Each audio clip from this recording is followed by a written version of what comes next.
So the topic is projector on the board. Change this. I don't like yellow color.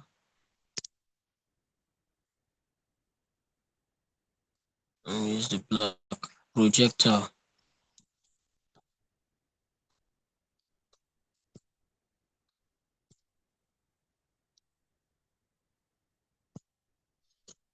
All right. Now I would like us to define the word projectile. I'd like us to define the word projectile. Now projectile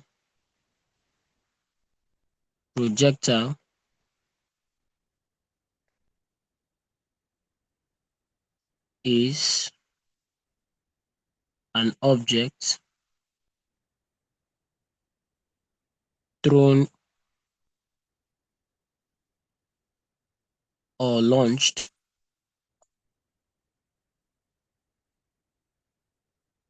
into the air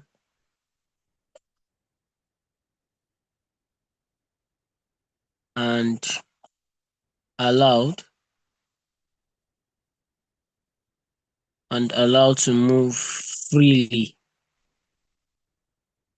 allowed to move freely under the influence under the influence of gravity. Under the influence of gravity. All right, now I want you to look at it in this perspective. A projectile can actually be a ball. A projectile can also be your pen. The pen you're holding now in your hand is also a projectile. What makes it a projectile is when it's thrown upwards or launched into the air, it tends to fall back. Moreover, there is also a law in gravity that says anything that goes up must surely come down. Good. Now, if you throw your pen up and you allow it to fall freely on its own, if you look at it, you see that nobody is actually forcing the pen to come down. Nobody is forcing the pen to come down. So anybody or object thrown or launched into the air and allowed to move freely under the influence of gravity is known as a projectile.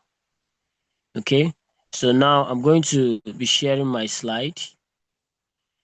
I'll share my slide with you and let's see a better or a picture of what a projectile looks like.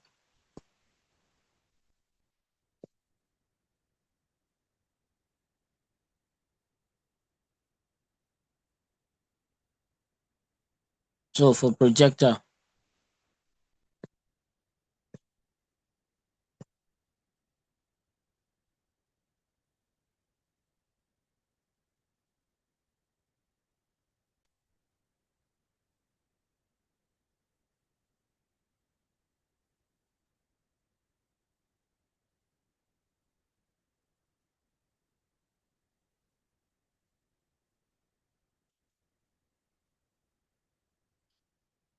okay, the diagram shows a man actually running and he could only run by lifting his leg up and allowing gravity to have an influence on it. If you watch the leg, it goes up and definitely comes down, following the law of gravity. Now, projectile motion is the study of the motion of objects thrown into the air under the influence of gravity. Remember, we've defined projectile. So this one is definition for motion. This is the study of the motion of objects thrown into the air under the influence of gravity. All right, the next one. Here we have learning objectives, what we're going to be seeing as we progress in the slide. The first one is define projectile motion, identify the types and examples which we'll see, explain the motion of a projectile, derive and apply the equations of motion. Now, there are actually equations of motion we are going to be using here. Very, very, very important. we'll be using the equations of motion here very, very well. So another one is solve problems and projectile motion. Okay, so I have this. A projectile, the definition, a projectile, you can write. Let me give you time. Write it down in case you didn't write the other one I wrote down. Write also the projectile motion. If you watch, it's the same thing.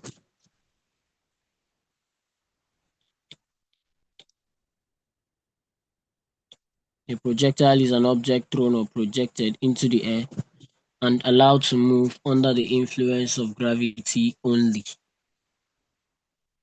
As projectile. Projectile motion is the motion of an object thrown or projected into the air and allowed to move under the influence of gravity. Now, I want us to get this straight again. One more thing about this projectile is don't just assume that all objects are actually a projectile. Not all objects are projectile. Now, how do you know which one is projectile? Let's assume I have a ball. I have a ball on a flat table. I have a ball here on a flat table. I have a ball here on a flat table. Now, this ball resting on the table is actually not called a projectile.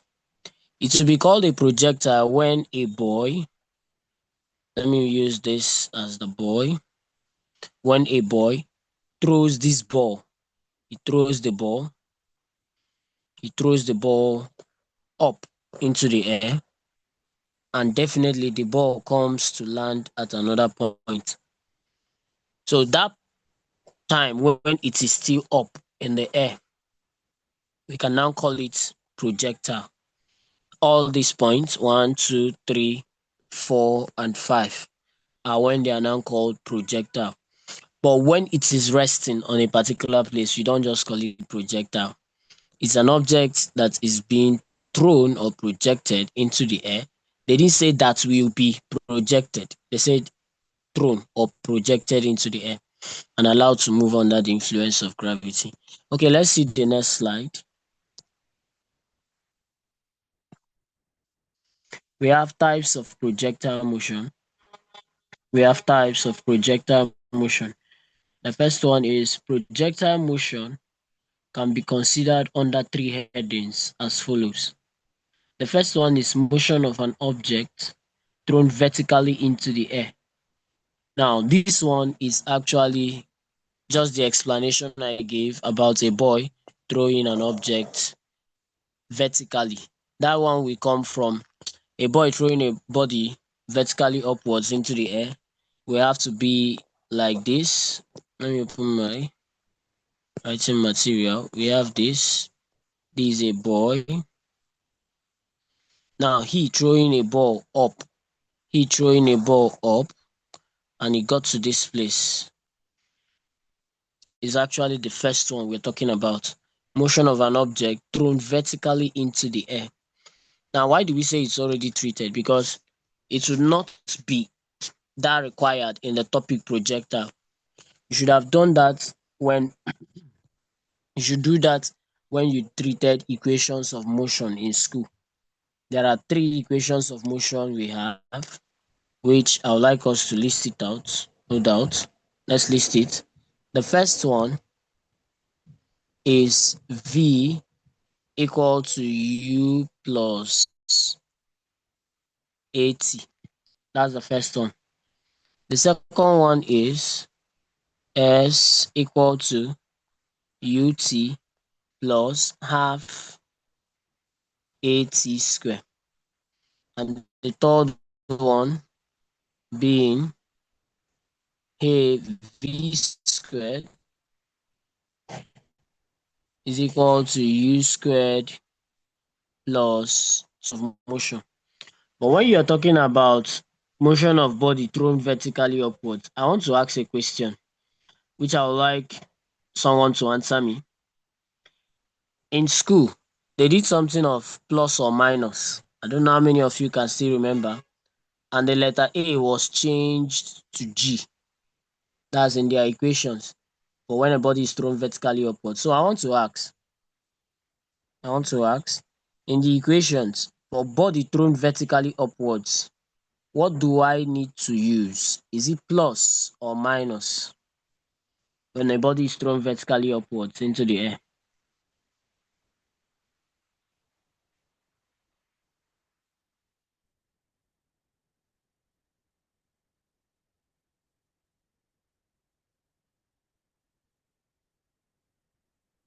Can anybody hear me? You can unmute your mic. You can unmute your mic and tell me. Then you mute it back.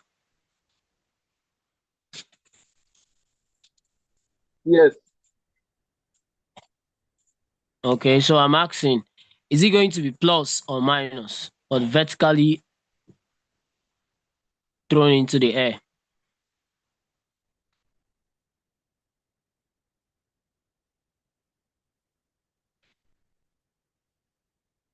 Hello?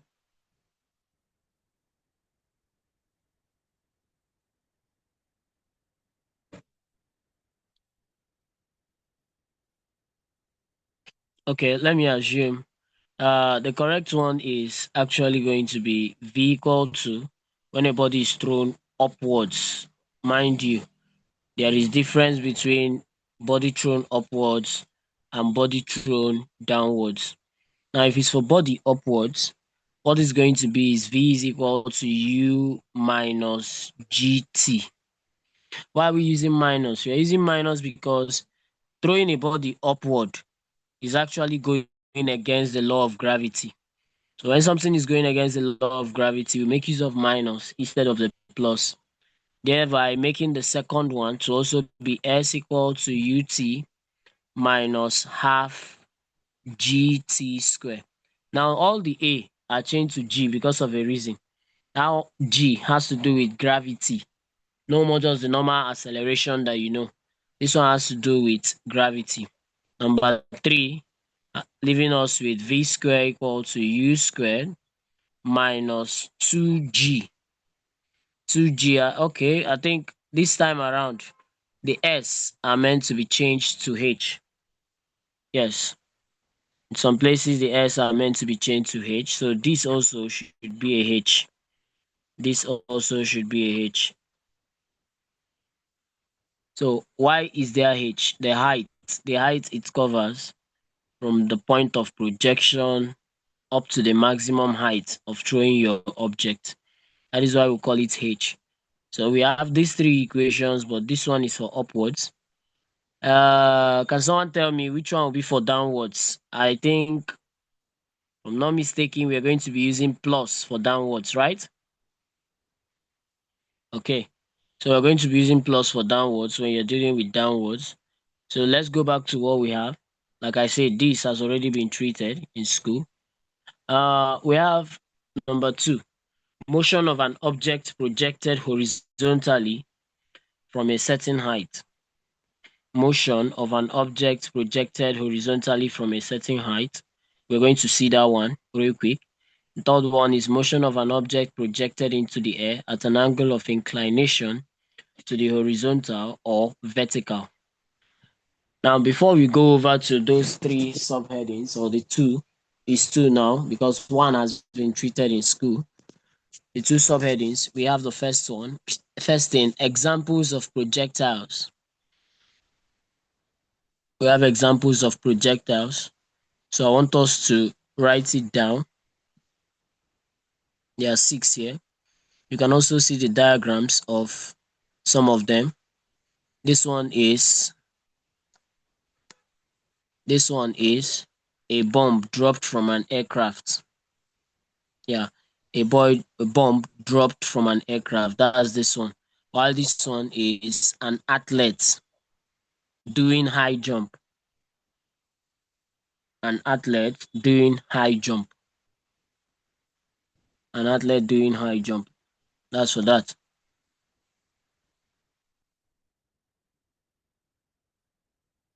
This is a stone released from a catapult. Diagram seem a bit confusing, but that is what it is. Okay, I believe we're done writing down the examples. So let's go over to the next thing. We have the first one.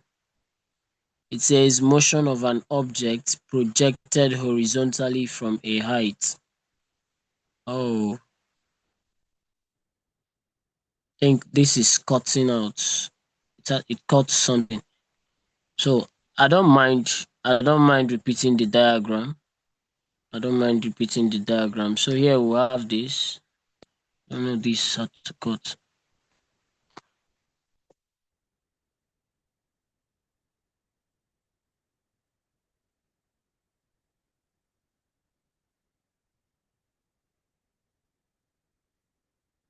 Here you have your V, final velocity. Here is actually 0. That's here. Here is letter H. From here to here, the height that it has covered. H. You can actually see it from the diagram. It's just the down part that was cut.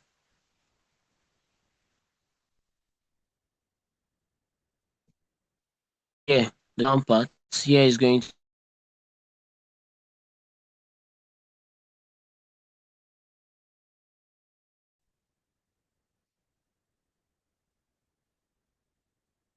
to be letter R. So these are the objects. This is the velocity at which it was projected, letter U. The velocity with which the object was projected, letter U. The object was projected from that height and it came down to the ground. Okay. Now I believe we have put down the diagram. So let's see the next thing. Like I said, this is the height. This is the height of projection. A boy was actually here. Maybe you take it as an example from one-story building or two-story building, and he decides to release an object. Before he can release this object down to the ground, something needs to happen. He needs to apply an initial velocity. Now, what I mean by initial velocity is if you look directly at this graph I have here, I'll show you something. Here I have this going up and I have this coming down. So here is actually 0, no doubt about it. That's the starting point. Now, do you know that for acceleration, we have positive acceleration, that's the one going up, and we have negative acceleration. Sometimes they will call it deceleration. That's what they will call it, deceleration. Now, for me to throw an object up, what I need to do is this place is going to be my letter U. This will be my letter U. When the object goes up, the highest point it attains. That's why if you throw an object up, you will notice something. What will happen is the object you threw up is actually going to get to a particular height. And once it gets to that particular height, it pauses momentarily. Now, momentarily, I mean is sometimes you might not notice it if you are not fast enough. So what tends to happen is when you throw an object up, it gets to that height that it cannot go up more. So you don't tend to beg it, come down now, come down. No, you don't do that. So you have that height where it gets to, and that height, once it pauses, that place becomes your letter V, the final, because you threw something up. That's the final. Then the next one is from this your final now. The next thing is to start coming down. That will be letter U for it.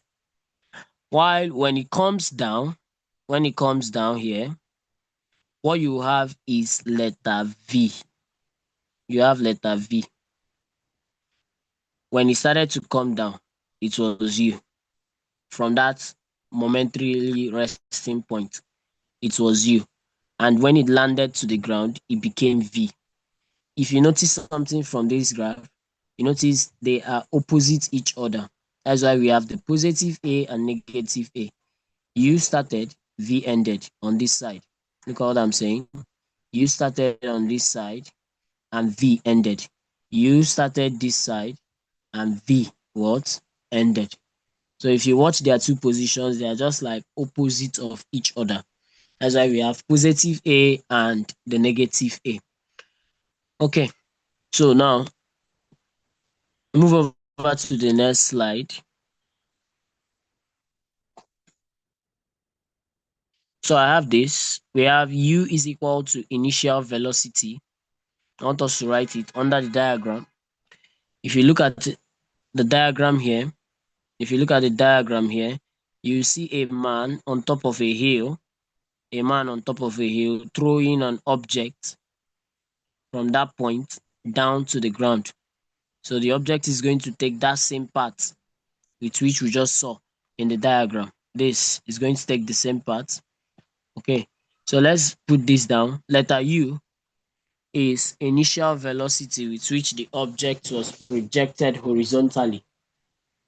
Initial velocity with which the object was projected horizontally. H is equal to height of projection. Yes, the height of the tower or height of the hill the man is actually standing. That's what we call height of projection. R is equal to range of projection. Range. Now, another funny thing that external exams can do is this word range. They can have actually a different name they give to the word range. Most times they call it horizontal distance. So if you are writing, you can as well add for me that range, R is equal to range of projection. You write the distance from the foot of platform tower to the point of landing, and please, you add horizontal distance. Why I said you should add it is because at some point you might see questions that say find or calculate the horizontal distance. So if you get confused, you will know it's range that you are asked to find. So the next one is Vy. Vy is equal to vertical components of velocity with which the object hits the ground. With which the object hits the ground. Now, there are two independent motions that are combined here. Two independent motions that are combined here. Now, the two independent motions are, you can write it, two independent motions are combined here. The first one is the time taken. That's the first one, the time taken by the body to get to the floor. The time taken by the body to get to the ground. The time taken by the body to get to the ground. And the second one is the initial velocity of projection. What they mean here are those two things that are important when this projection is occurring. The two important things are the time with which it's used to land to the ground, and the second one is the initial velocity with which the object was projected. In the sense that I want you to picture it like this. Notwithstanding, we are not in a physical class, but we can also explain it because we can see in the picture a man throwing an object from a particular height. So I want us to picture it like this. Um, we have a 1 year old baby. We have a 1 year old baby who was kept at the first floor of a house. The baby was kept at the first floor of the house. You too, also, you were at the first floor of the house. Now, this 1 year old baby had a ball in her hand and she was asked to throw it downstairs. Now, her throwing it downstairs, are you aware that the range, the horizontal distance that the ball will cover, it's not going to actually be the same thing with yours. Yours is going to be more far than hers. Why? Because the velocity she applied or the velocity with which she gave to the ball is actually small compared to yours. But you, when I ask someone here, I believe we are strong, we are grown-ups. When I ask someone to actually throw a ball as far as you can, some will even tell me, yes, okay, let me give this little story. Actually, we did something while we were small. Yes, we did nasty things when we were small. And what are those things? The first one is we would come out in the street. We would come out in the street, and then we tend to brag. We tend to brag about what we can do and what we cannot do. So I can remember myself bragging then that if I throw this stone, if I throw a stone, I had a stone in my hand. I was telling my friends then that if I throw this stone, that this stone is going to pass this building. In fact, the other of my friends say, no, his own will not just only pass building, it will touch the heavens. Ah, we actually did a lot then, said a lot. So, but at the end of the day, when the person tends to throw it, you see that maybe it did not reach or get to that place the person actually said it will get to. Why? Because the initial velocity with which that object was projected was not very, very high. So the higher your initial velocity, the higher the range that your object is going to cover. Okay, next one. We have the equations of motion. Equations of motion for horizontal projection. They say the time it takes to reach the point of landing equals the time it will take if the object were to fall freely through the height h. It takes no time to cover the horizontal range. Therefore, the vertical motion is treated purely as a free fall, and the equations, okay, free fall, downward motion under gravity, and the equations of downward motion under gravity are applied to it. Now, I said something about equations of motion, and I said where we had our letter S, it's being changed to letter H. If you watch the first one, for vertical motion, downward, this word, downward, that our diagram shows a man throwing an object downwards. The object is being thrown downwards and not upwards. So therefore, we are using the plus and not the minus. So when you use the plus, you're simply trying to tell those examiners that you're talking about the downward motion and not the upward motion, which is negative. So here, H is equal to UT. Why is there UY there? There is actually UY because if you look at this diagram, let me repeat it again. If you look at this diagram,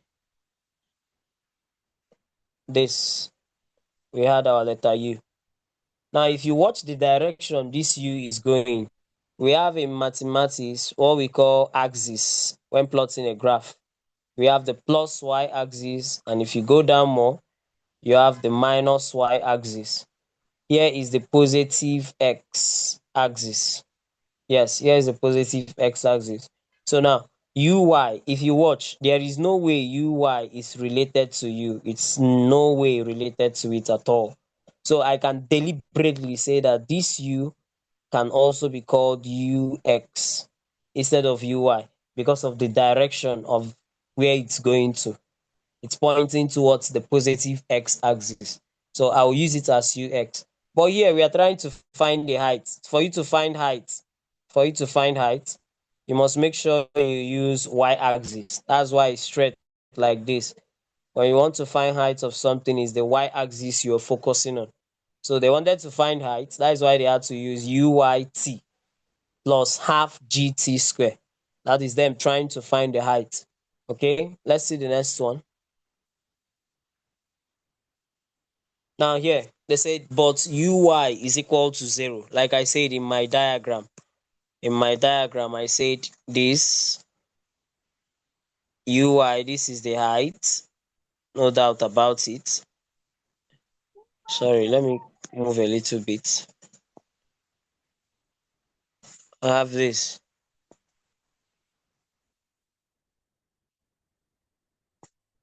Here is u. We have already noted why it's ux because it's pointing towards the x direction.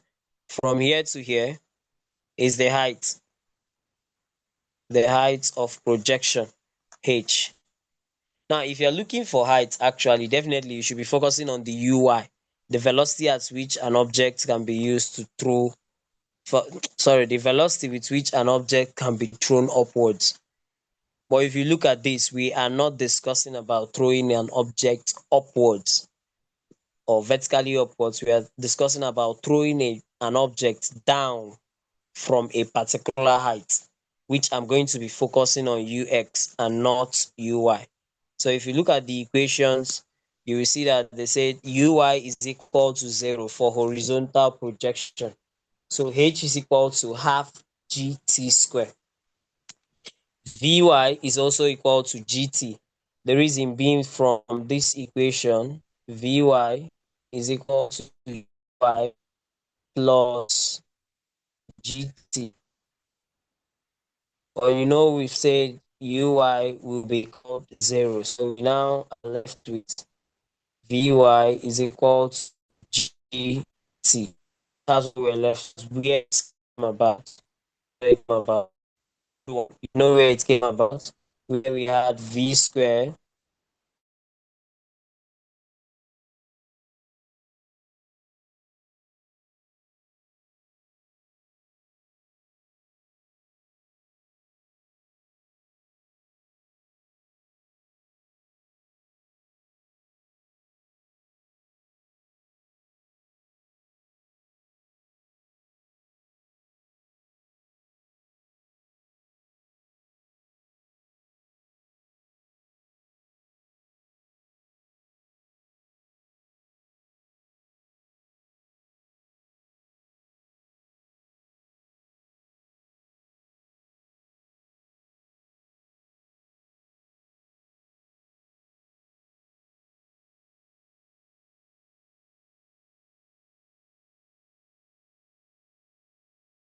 down, where we have the positive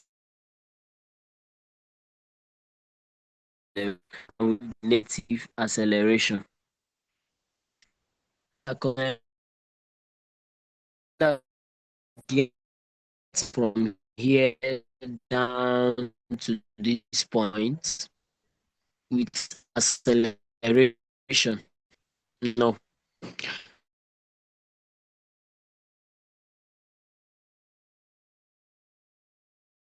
they can use S here, call it distance. They can R, call it distance. They can use H, also call it what? Distance, and lots more. So they can use different things to actually illustrate a particular quantity. So here, they no letter called this S.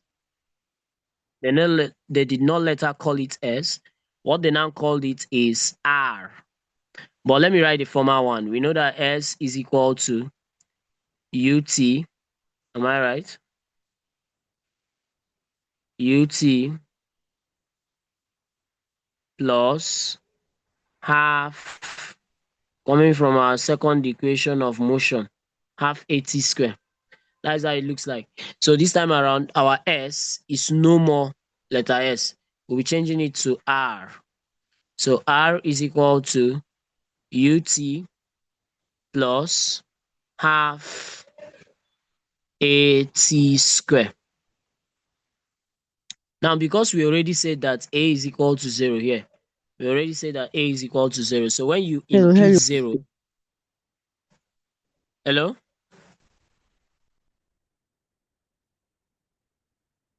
Sorry, did someone ask the question?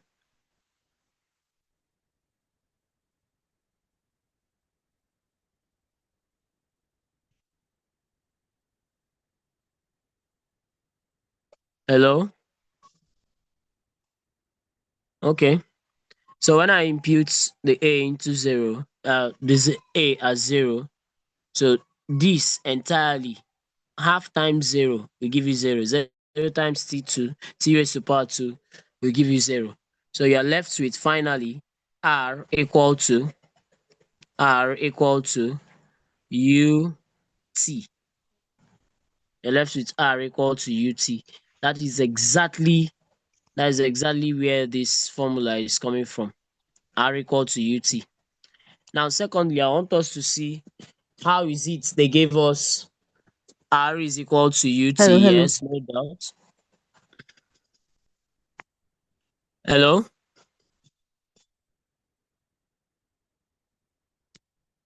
Hello?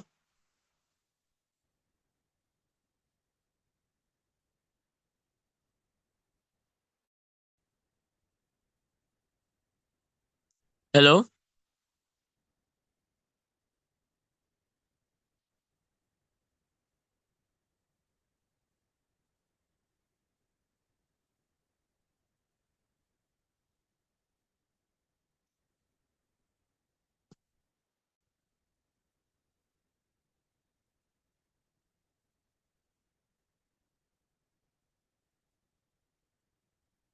I hope there is no question.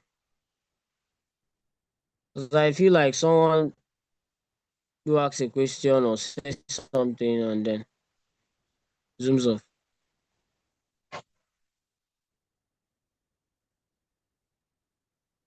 Okay, let me go back since there is no one.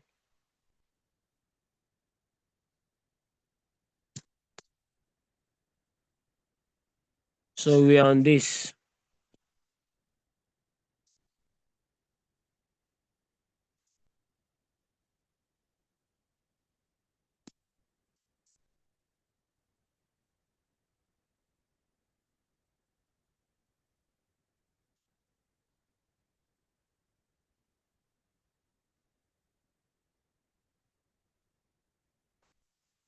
So here back, R is equal to UT equal to U square root of 2H over G.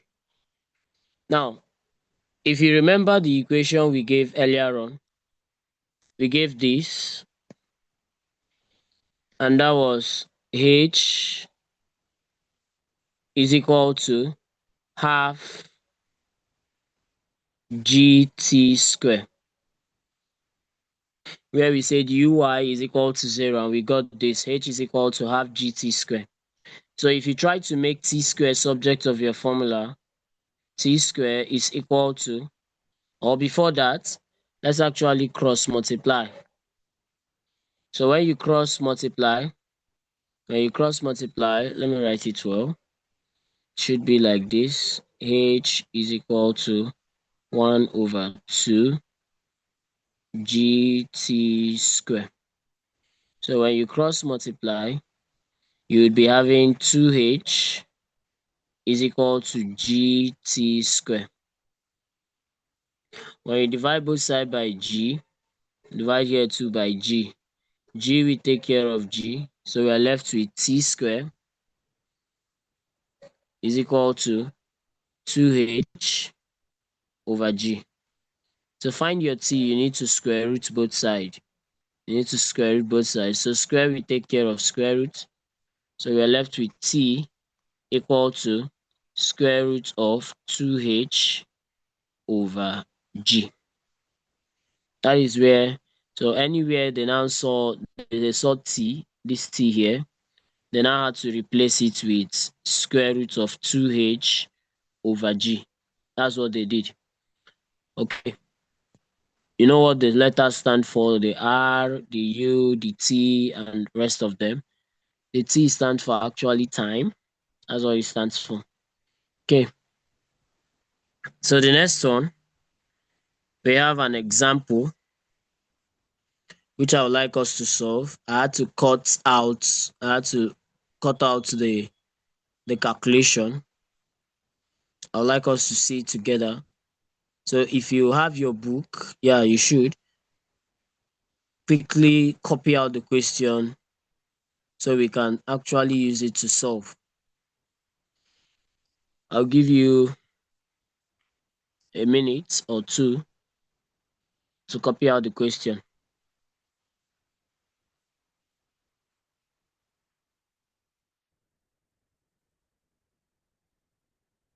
Give a minute or two to copy out the question so we can solve it on the whiteboard.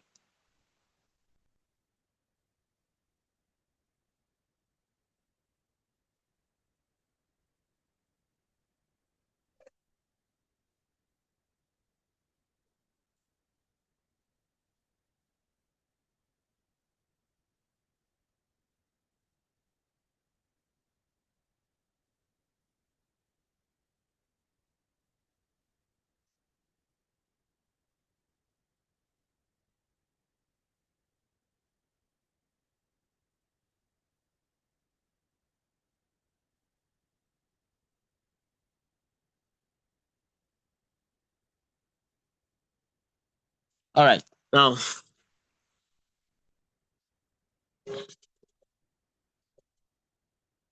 let's solve the question together.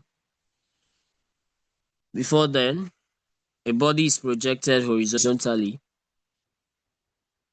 from the top of a cliff 45 meters above the ground.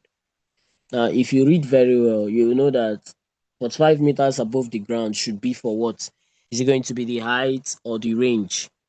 Looking at it very well from the statement, it's going to be the height, 45 meters above the ground. If the body lands at a distance of 30 meters from the foot of the cliff, calculate the speed of projection. Yeah, calculate the speed of projection. Okay, now with this, let's see what we have.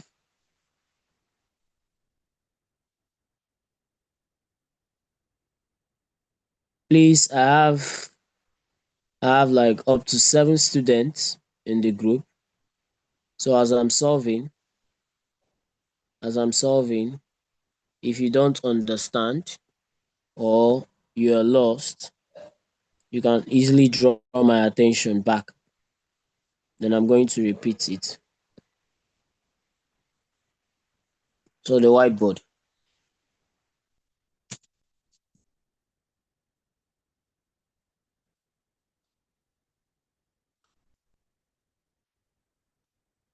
All right, so here, solution.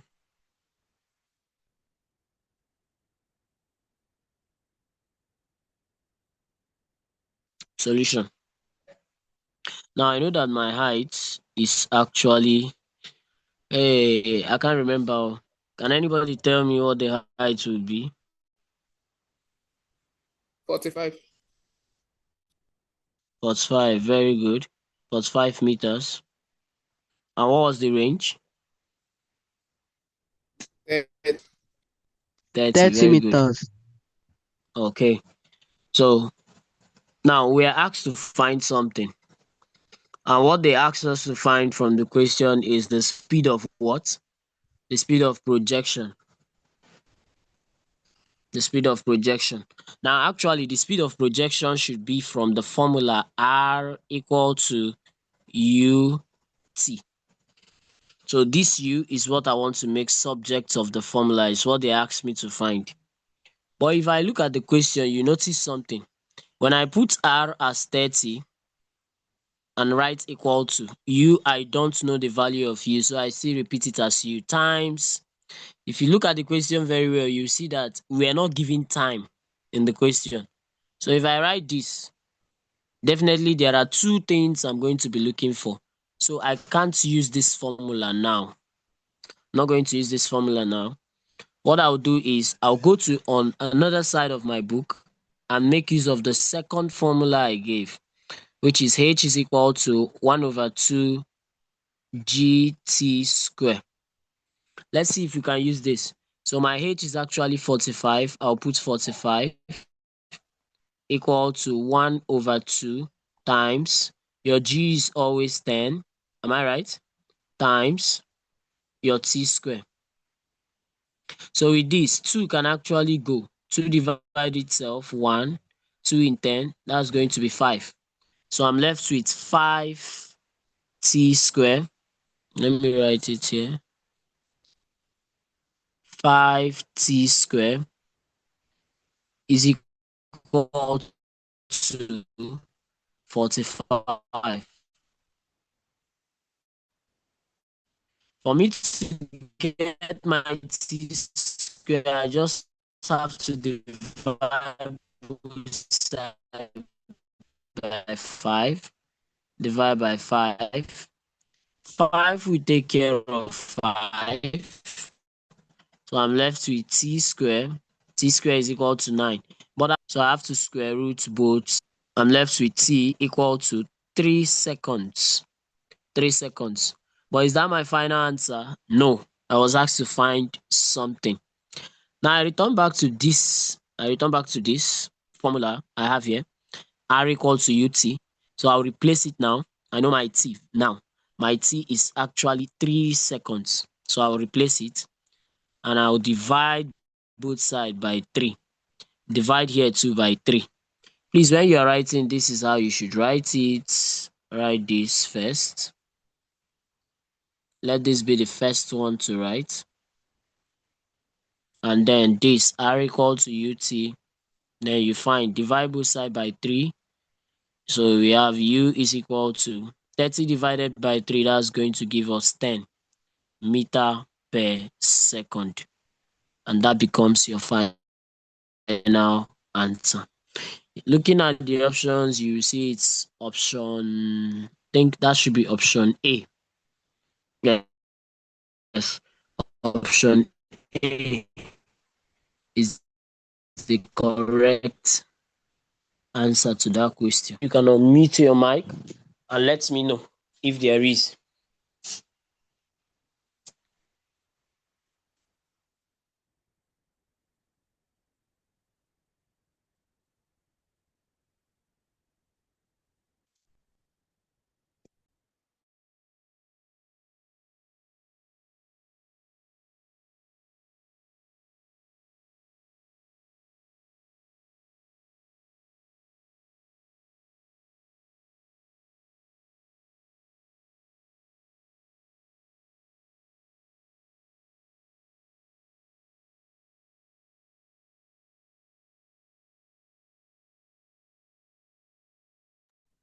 Sir, is every time that S should be equals to U?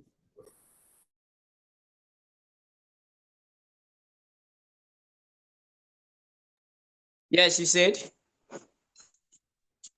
Is it every time that S will be equal to U? that S will be equal to U. Yes, sir. Okay, S from where, please? Is it Um, S or R? from the question, speed. Okay, you're asking, is it every time that speed is letter U? Is that what you're asking? Yes, sir. Oh, yeah, that's the same thing. U is initial velocity. So velocity and speed can as well be used interchangeably in physics. Did you get me? Yes, sir. Thank you. All right. Any other person can ask before I proceed to the next thing.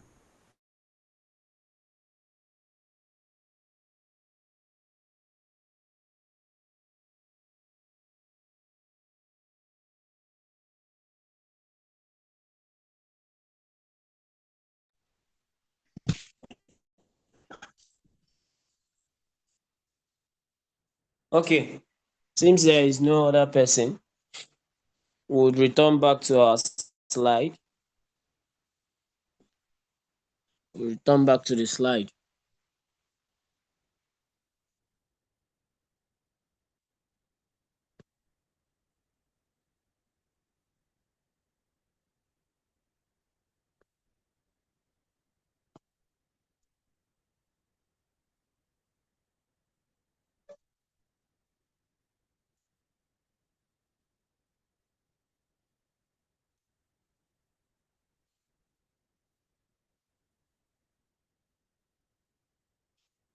Okay, our answer is 10 meter per second, just as it is in option A. So if you watch the solutions they did here, it says for vertical motion, h is equal to half gt square. Substitute h equal to 45, which we've all done that.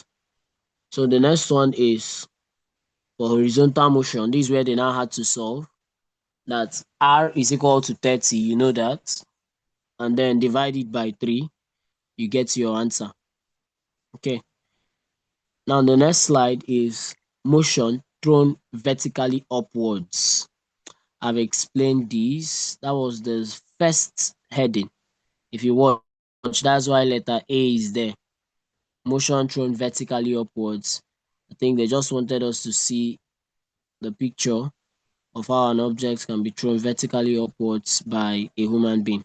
And mind you, I told you something about motion thrown vertically upwards. I said we are going to be having a negative value. will be having a negative value. That's why we have V equal to U minus GT. And at the maximum height, I also said something. The maximum height V will now be 0 because the object you threw up had to pause momentarily before it started coming down. It didn't just continue just the same way. No, it paused a little. And that pausing, which it did, is just like saying a body is at rest. And whenever bodies are at rest, you should know that the velocity is already 0. Okay.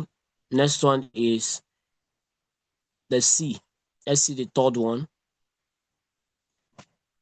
Projectile of a body projected at an angle of inclination.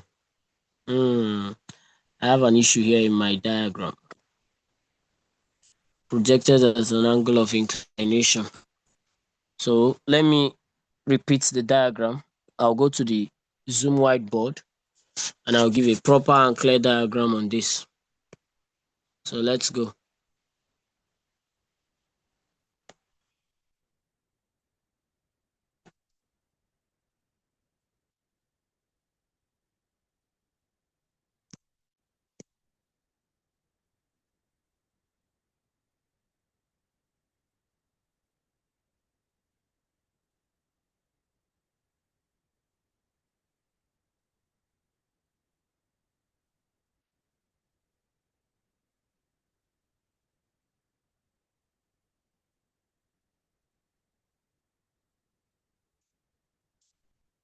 All right, diagram on the whiteboard.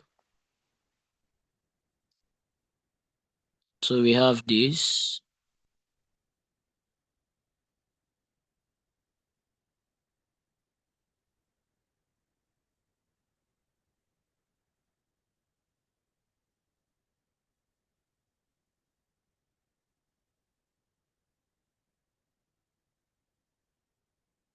This is called the maximum height, this point,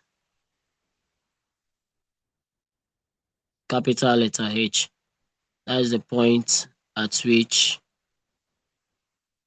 the object can get to, the highest point it can get to. We have this as the letter U, initial velocity. We have from here to here. If you trace it down, we'll have from here to here as our UX, the horizontal axis of the letter U, just like we treated in the other one. This time also, we're going to be looking at UI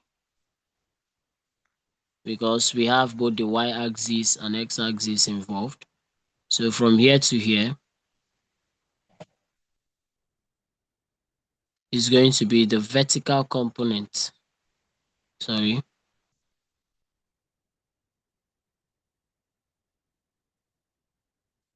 Is going to be UY, the vertical component. Your angle theta is placed here.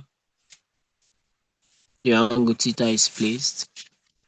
You have from here to here as your range, the horizontal distance that has been covered. Have it as your horizontal distance that has been covered. Okay. So here still remains your letter U.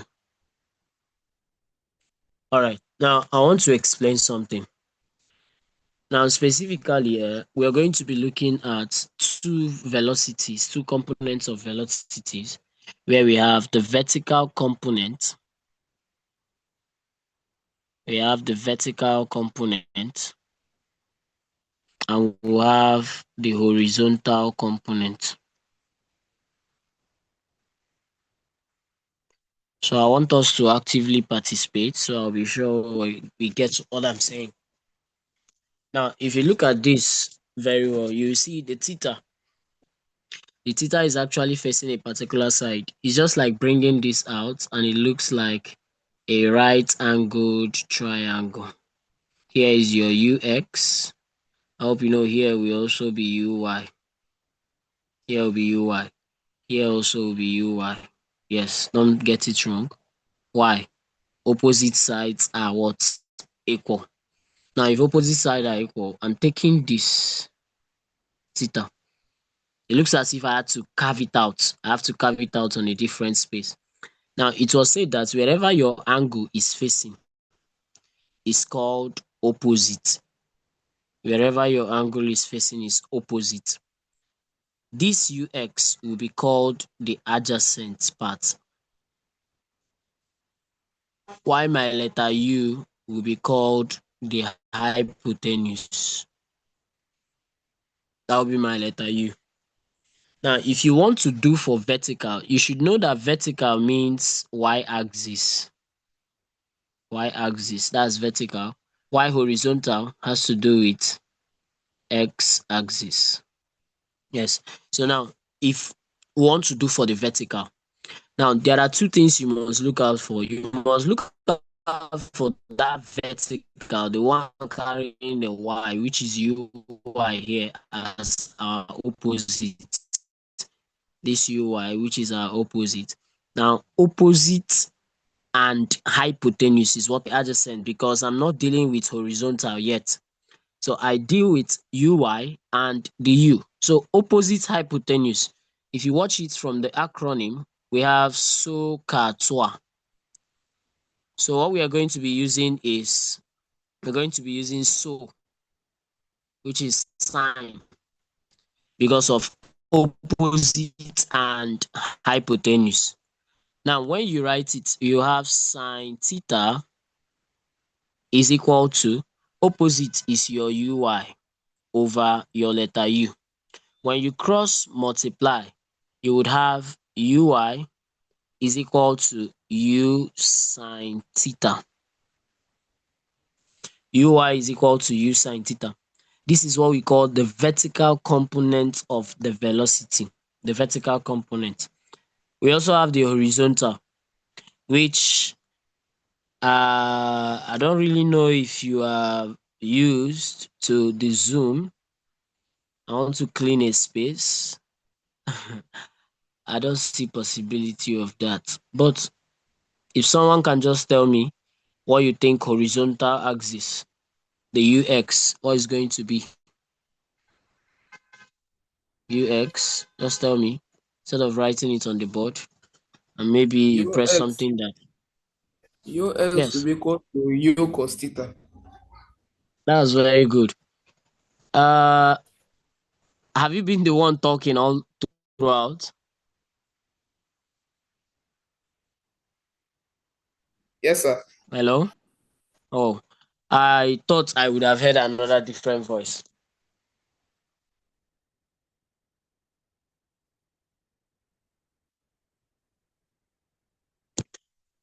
Okay, nevertheless, UX is equal to U cos theta.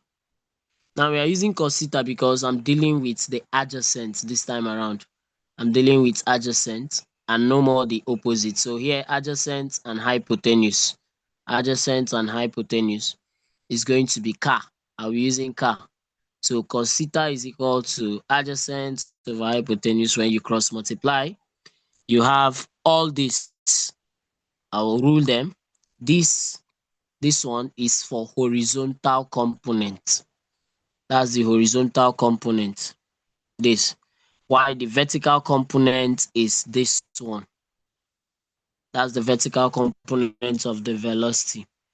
So we have horizontal and we have vertical component of this velocity. All right. Um, I'll give you a minute to tidy up, or less than that, to tidy up the write-up on the board. Put it the way you're going to understand it more better. It could be rough here on the board, but I believe we all get the concept of what I'm trying to say. Do we?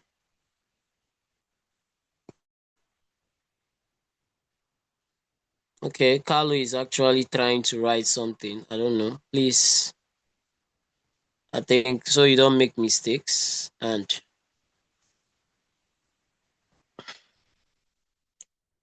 we might be logged off. So let's leave the right thing. You've told me it's u cos theta, and that's very, very correct.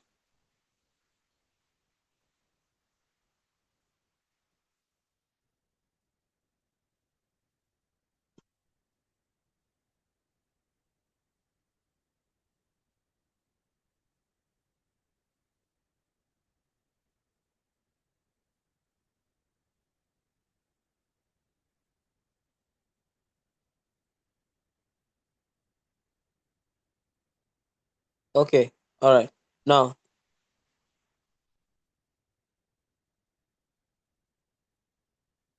we are going to see the slide again. Let's see the next thing we have. But before that, I'd like to tell you that virtually all the formulas on projectile that you should know was actually derived from the equations of motion. Yes, it was derived from the equations of motion, no doubts about that. Okay, so I bet I can clean the diagram now. Am I permitted to? Should by now. Next thing in stock.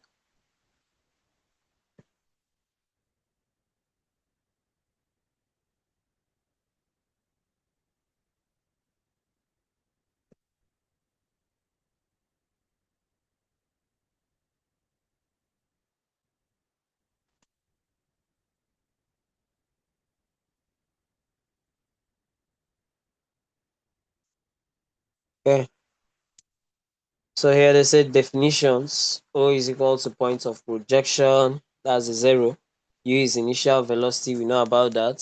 Theta is angle of inclination. Uy is vertical component of initial velocity.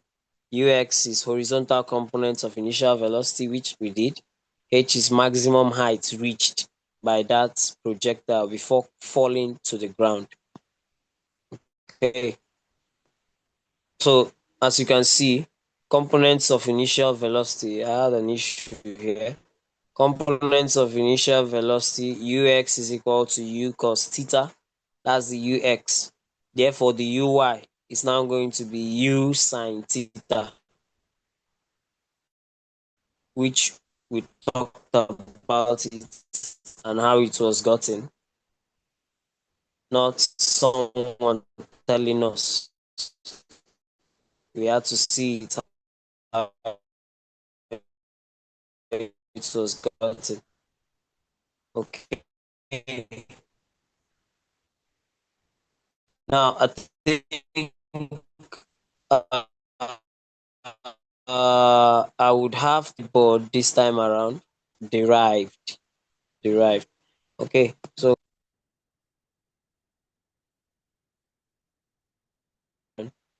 it's very important, please. The derivation, you can be asked in a theory question in school. You hear derive the formula for range using the equations of motion, or derive this, derive that. So let's see this. We know that virtually that body is thrown upwards. You need to throw a body upwards before it start falling to the ground. So when you hear it's thrown upwards vertically has to do with Vy equal to Uy minus Gt.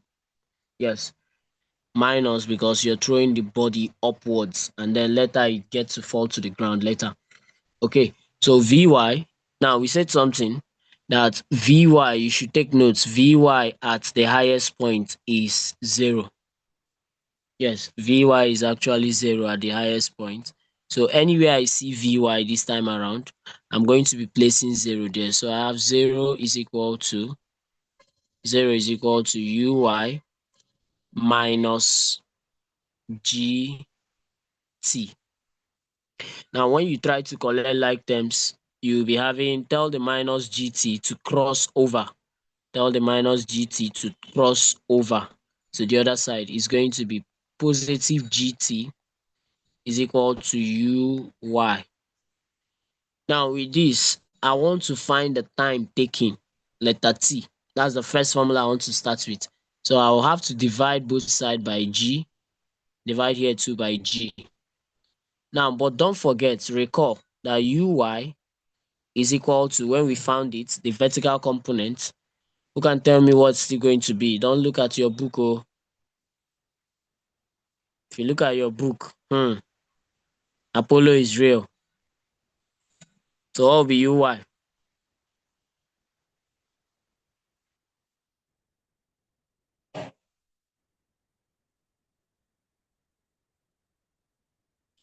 Nobody this time around. Okay, so Uy is going to be U sine theta. Uy is going to be U sine theta. Don't forget that. So my T finally is equal to this Uy. I don't want to write Uy again. I don't want to write Uy. So I can actually say that this Uy, let me write it as U sine theta. That's what you do. So T is equal to U sine theta. I'm doing substitution there over your G, this G here. So I'll put the G. So with this, I have this as the formula, the first one, which is small letter t, time taking, is equal to U sine theta over small letter G. That's the first equation I would be having today. Under bodies or projectiles projected at an angle of inclination to either the vertical or to the horizontal. Yes, that's this. Okay, so let's copy it down. Let's copy it down.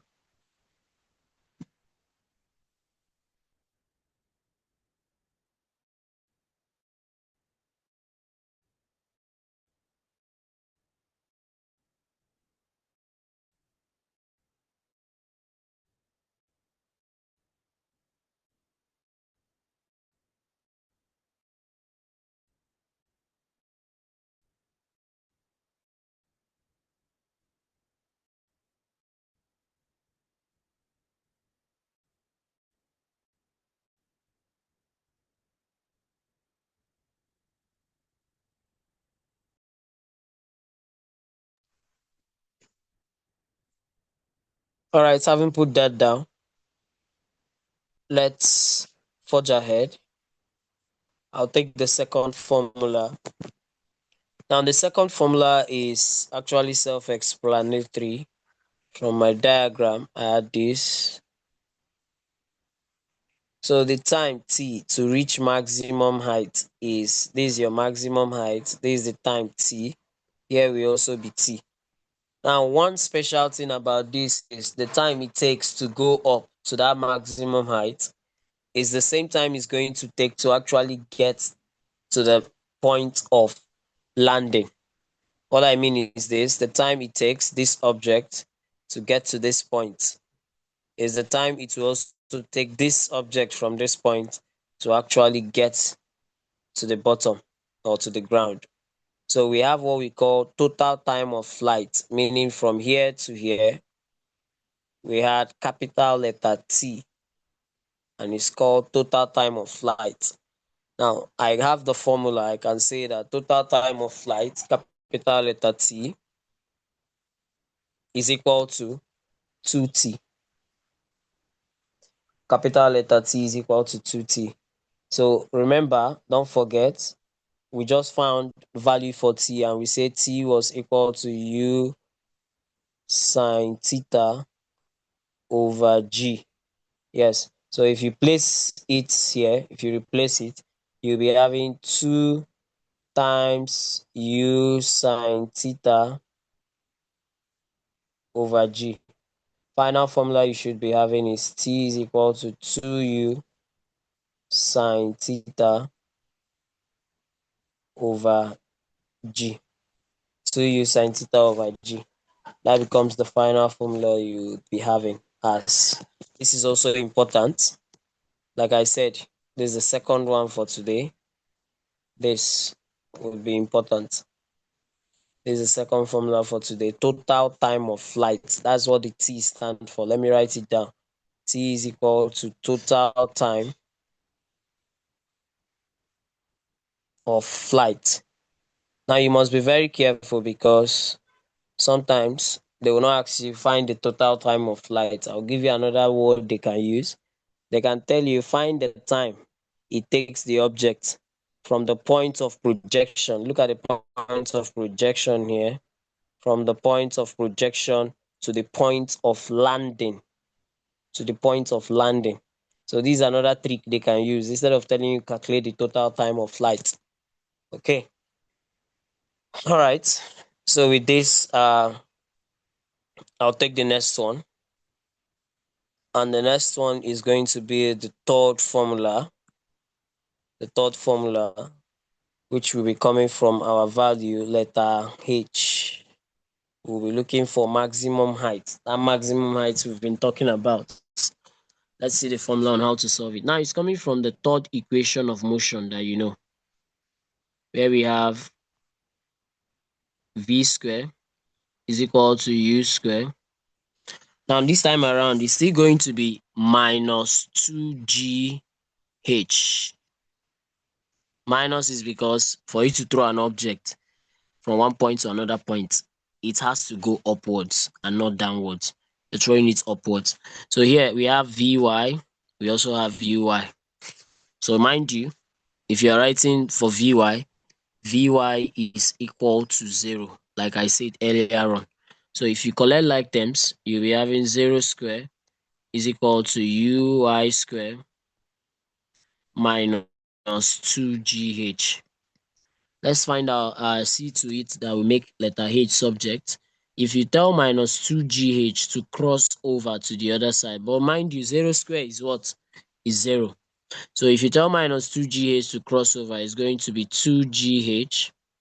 I believe this thing I'm doing here, some people might be doing it themselves on their book. I won't be surprised. Yes. So with this, let's make the H subject. You have to divide both sides by 2g. Divide here 2 by 2g. So therefore, with this 2g, we cancel 2g. So your H is equal to uy square over 2g. If you expand it, remember, don't forget your uy is equal to u sine what? Theta. So I'd have to replace. I'll be having u sine theta square over 2g. Finally, h is equal to u squared. U, we have to have effects with the square. So you have u squared sine square theta. Now I have a lot to say on this sine square theta. Most of the time, students make mistake very, very well. When I mean very well, students make mistake on this sine square theta. Now, for this is the fourth. Is it the fourth or third? Sorry. Yeah, it should be the third. The third formula on maximum height. Now, for this sine square theta, please, we don't write it like this. We don't write it sine theta and then you put square. No, if you write it like this, it simply means that when they give you that theta is equal to 30 degrees, you will now be doing sine 30 square. And 30 square is going to give you actually 900. So when you press sine 900, it's actually giving you a very different value from the right thing you're supposed to do. So this is what you do. Let me tell you. What you do here is, I still have this as my formula, no doubt. So what you do here is, sine square theta is just the same thing as, sine square theta is just the same as saying sine theta times sine theta. It's the same thing. So if I have sine square theta, this is what I'm going to do. I'm going to do sine 30. Once you get sine 30, let's assume I'm using 30 as my theta, which will give us 0.5. Sine 30 will give us 0.5. So what I'm going to be squaring is the 0.5, not the theta. I hope you get what I'm saying. So you're squaring the 0.5, which will now give you 0.25. 0.25. I'm not mistaken. Yeah, that's what it should be. 0.25. It's going to give you 0.25. So with this, I think we'll see the third one. Let's see the fourth one, sorry. The fourth one, which is the range. Let's see the range this time.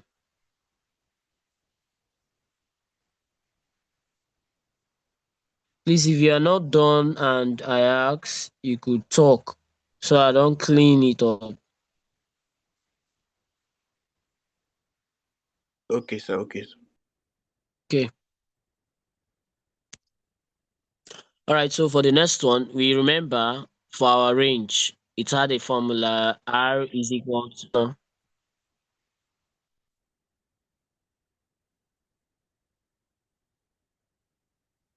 Remember that R is equal to UT. So don't forget this. The R you're using is RUX, the UX on. Because of that first one, we talked about a boy throwing an object from a particular height. This was actually UX, not UI. So in the formula, I have R is equal to UXT, UX times T. Don't forget that your T that you found before as a formula is U sine theta over G. That's what you had, the horizontal theta. So if I fix this, I'll be having R is equal to, my UX is U cos theta times my Sir, T is U sine theta. Yes? how did you get X under the U and T? Okay. So I repeat again. Let me repeat it again.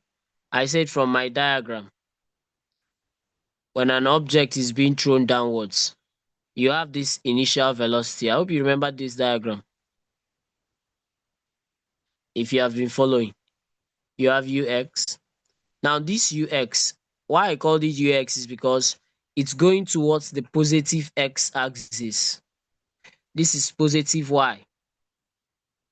If you have your 0, the next one down is going to be negative Y axis.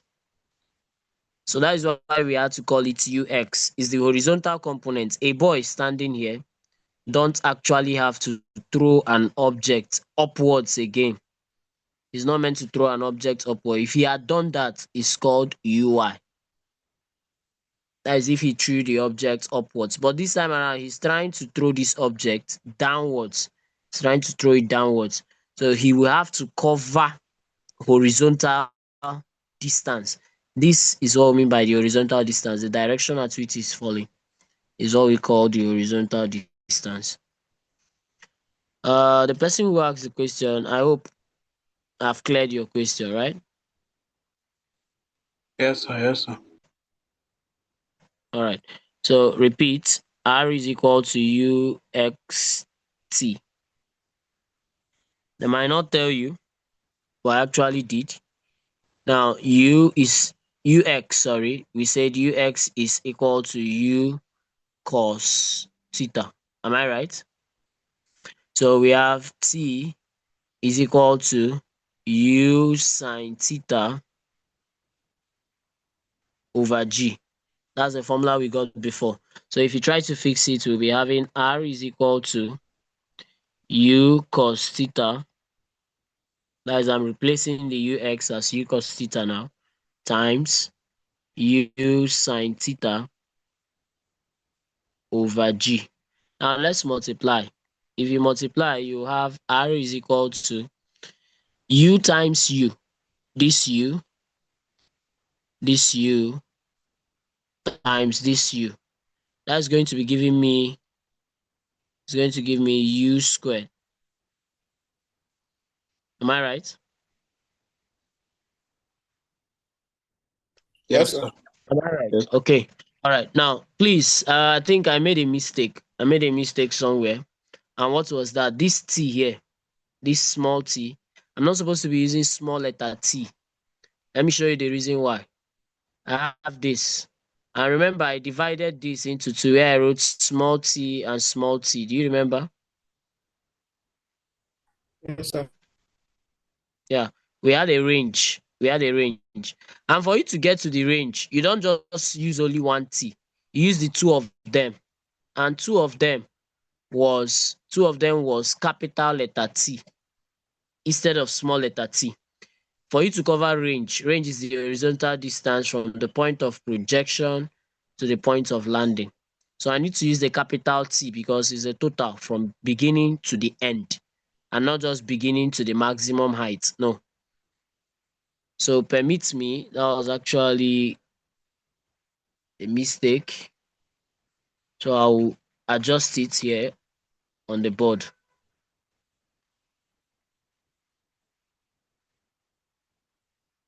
Clean this, clean this. Okay, now let's go. So capital T is equal to 2u sine theta over g. So here I should be using capital T as well. So my capital T now is 2u sine theta over g. So I'm going to place it 2u sine theta over g. Now let's go. U times u. U times u. U times c is going to give me u squared. And I'll have 2. Okay, let me change it to the blue one, the black. I'll have 2 sine theta and what? Cos theta over g. I repeat, u will multiply u, that will give you u squared, no doubt. The 2 there, look at it there. Sine theta was brought down actually. This is your sine theta, you brought it down. Cos theta, you also brought it down. Over 2g, this can be called over 1. So when you do g times 1, it's going to give you g.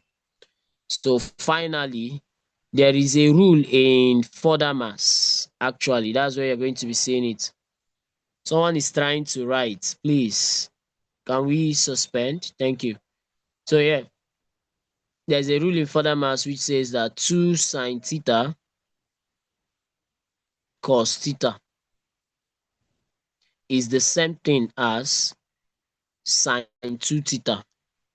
Is the same thing as sine 2 theta. I would like us to prove it, but that's when we have time. So my final formula now is, I don't want to write 2 sine theta cos theta again. So therefore, I'll just write R is equal to U squared sine 2 theta over G. R is equal to, let me repeat it here again. R is equal to U squared sine 2 theta over G. This becomes the fourth formula. The fourth formula. R is equal to U squared sine 2 theta over G. That does not mean that when you use R equal to U squared 2 sine theta cos theta over G, it will not give you the same thing. No, it will give you the same thing. It's just that you 2 sine theta cos theta is quite long and lengthy. It's quite long and lengthy, so it's better we just put sine 2 theta. Now, like I said, let's see if we can actually see a proof on that rule that was given there. Assuming I want my theta to be 30 degrees. Yes, let me use 30 degrees. 30 degrees as my theta. So let's try it. We have 2 times sine Anywhere I see theta, I'll put 30 times cos 30. Please, if you have your calculator with you, I would like us to do it together. Sine 2 times 30. So here we have 2 times this, everything. Let me repeat it back. 2 times sine 30 times cos 30 is equal to sine 2 times theta is going to be sine 60 this time around. Going to be sine 60. So can someone press it for me and let's see what we're going to be having. Sine 60 is 0.8660. Yeah, that's sine 60. Why 2 times sine 30 times cos 30? What will it give us, please? Someone should talk. Is it the Zero same? point 0.8660. Okay, so therefore it's just the same thing, right? Yes, sir. Okay. So 0.8660. So no need of using this lengthy one. No need of Yes, sir. using this. We'll just go ahead and use the short one. That's where the u square sine 2 theta over g is coming from. All right. Now with this, can I clear the diagrams? If I should not clear it, please open your mic and talk. Can I clear the whiteboard? That's what I want to say. Can I clear the whiteboard? Okay. I guess since no one is talking, yes, I can. All right.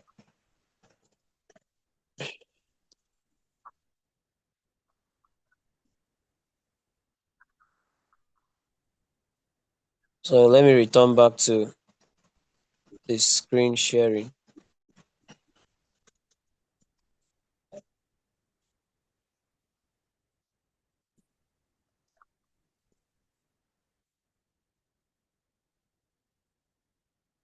Hey, our time is already off. We're meant to end by 8:30. Okay. No, sir. No, sir. Um. No, no. Eh? You said no.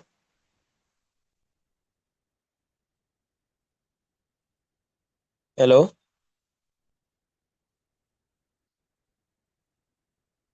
Okay. So please, I think I'm going to drop. I'm going to drop a question so that we can see examples on what I said from the question. So in our next class, we'll tackle more of the questions as well. Thank God we noted all the formulas today. So please, I will ensure nobody forgets the formula by next week when we have our next class. All right. Thank you and have a wonderful night's rest. I'd like everybody to talk, say a word before you go. So I'll be sure you were in the class, please. Okay, I can see Kamsi. Kamsi is raising his hand. Okay. All right, you Please, can go. just to clarify, You say? just to clarify, all these formulas we're listing here now, are they the formulas Yeah. for um um motion of projectile? Yes, these are the formulas for projectile. They are more important.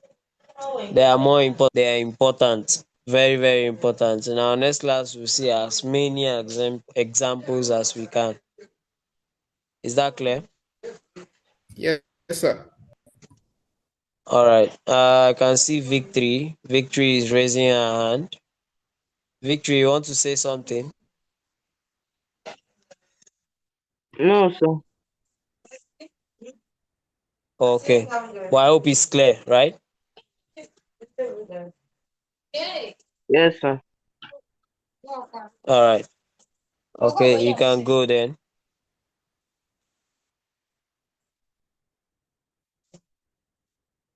All right. Good night.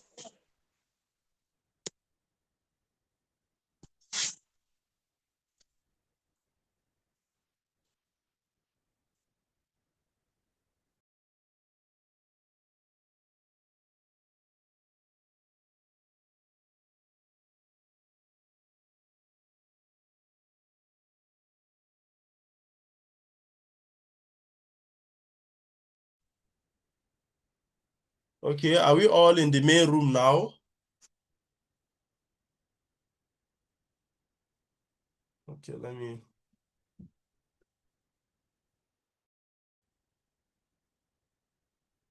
Are we all in the main room now, everybody?